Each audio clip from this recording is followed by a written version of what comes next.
get choked up even now thinking about it because it was one of the toughest roles that I ever had to experience. Hey there, welcome to my channel. If you're tuning in today, perhaps the role of a school social worker is your dream job, just the way it was for me 10 years ago. It didn't happen overnight though, so today I'm backtracking. I'm sharing all of my previous job roles, all the experiences that weren't too awesome, perhaps to give you a little bit of motivation, but really to help you boost up your resume so that you're able to break into the field of social work as well. My very first job was out in Tennessee. That's where my husband was stationed. And I shared that over on Instagram. It seemed like you all really enjoyed that little fact that I was there for about a year and a half. And what I did over there was work for a little agency called Youth Villages. It is a foster care agency, and I was a foster care counselor. I was in charge of doing individual therapy with them in the home. I also met with the foster care family and a few times with the biological family. It was not ideal. I do want to share with you some of the downs.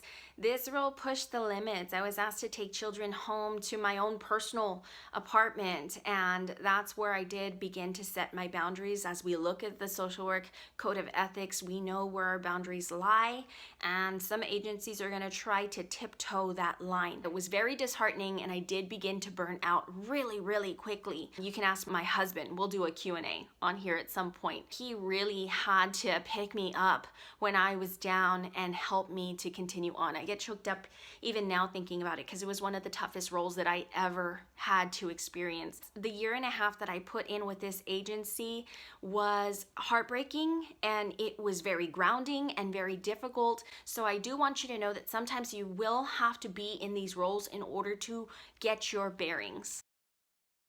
Shortly after that job, I returned back to my hometown of San Antonio, Texas with my husband, and I jumped right into the job searches. I found my dream job. I was a school social worker in a very premier district. The only stipulation was I was stipend paid. So I knew that this role wasn't going to continue on. It wasn't a for sure bet, which was kind of scary on whether I should take the job or not. I took the job and I gained the experience. Those experiences being special education. That is so huge. If you have experience in special ed, the schools really highlight that as a huge strength. I never took a class in special education, so I really learned on the job, and I learned very closely with another social worker, another colleague that was there. And this was also an obstacle to this certain job. Our two personalities had to mesh together. Sometimes it's really hard when you're introverted and you're independent, which most social workers are. They like to work alone. At least that's how I was and how I wanted to have my first role. So if this had scared me away, or if I had kind of butted heads with this other social worker, I could have broken my chances at gaining all the experiences that I did. As I mentioned before, the stipend wasn't renewed. So when the stipend finished in about a year and a half, I had to look for another job. So it's at this point, if you can see my pattern, I'm looking for a new job like every 2 years. I had applied several different places, and I got a call back from Juvenile Detention Center, known as the Cindy Taylor Crier Center. The experience taught me so much, and it's a population that I love. I was getting closer and closer to my dream population, which is really students that are at risk in schools. I provided individual therapy here for 12 residents. I provided family therapy for each of those 12 residents, and group therapy 3 times a week. I learned a lot about substance abuse. I learned a lot about gang and community violence. I learned a lot about domestic violence. It was smooth sailing for a while until I began to burn out. It wasn't the clientele nor the families that burned me out. It was more so the environment that didn't fit. It was really hard to bring a social work lens to this type of detention facility. Money was a big issue. I began bringing work home a whole lot. I had just had my son who was getting older. I worked on an all-males unit with children that, for the most part, did not have a stable family background. So there was a lot of tension. There was a lot of trauma, secondary trauma that I was experiencing in this role, and I knew that I had to make a change.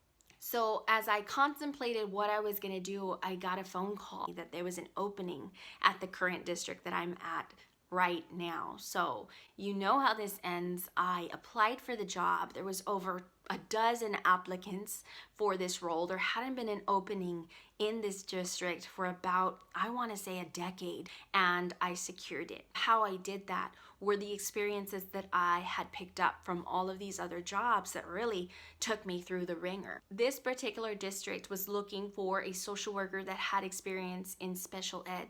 They wanted to place me part-time at a special ed center. They were looking for someone that had experience with McKinney-Vento and the court system and foster care students. And they were hoping to bring on board someone that knew how to deal with harder to reach family and youth and impact attendance, which is a big factor into dropouts.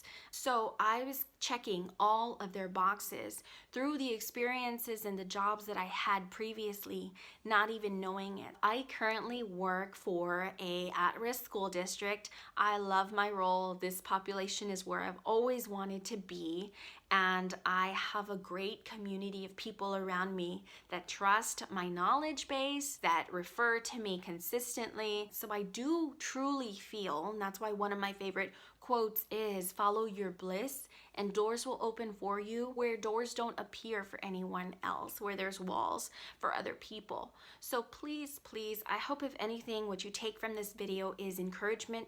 Don't be afraid of different experiences. Take the jobs that you're not so sure of, because they do provide you an experience that's invaluable, and that leads to bigger, better, brighter careers. Please be sure to like this video and share it with someone that needs some encouragement, someone that's trying to break their way into the field of school social work. I also want to remind you to be sure you subscribe and hit the notification bell, because next week I'll be bringing you the challenges, one of the hugest challenges in school social work. You don't want to miss it. Till next time, I'm wishing you social work success.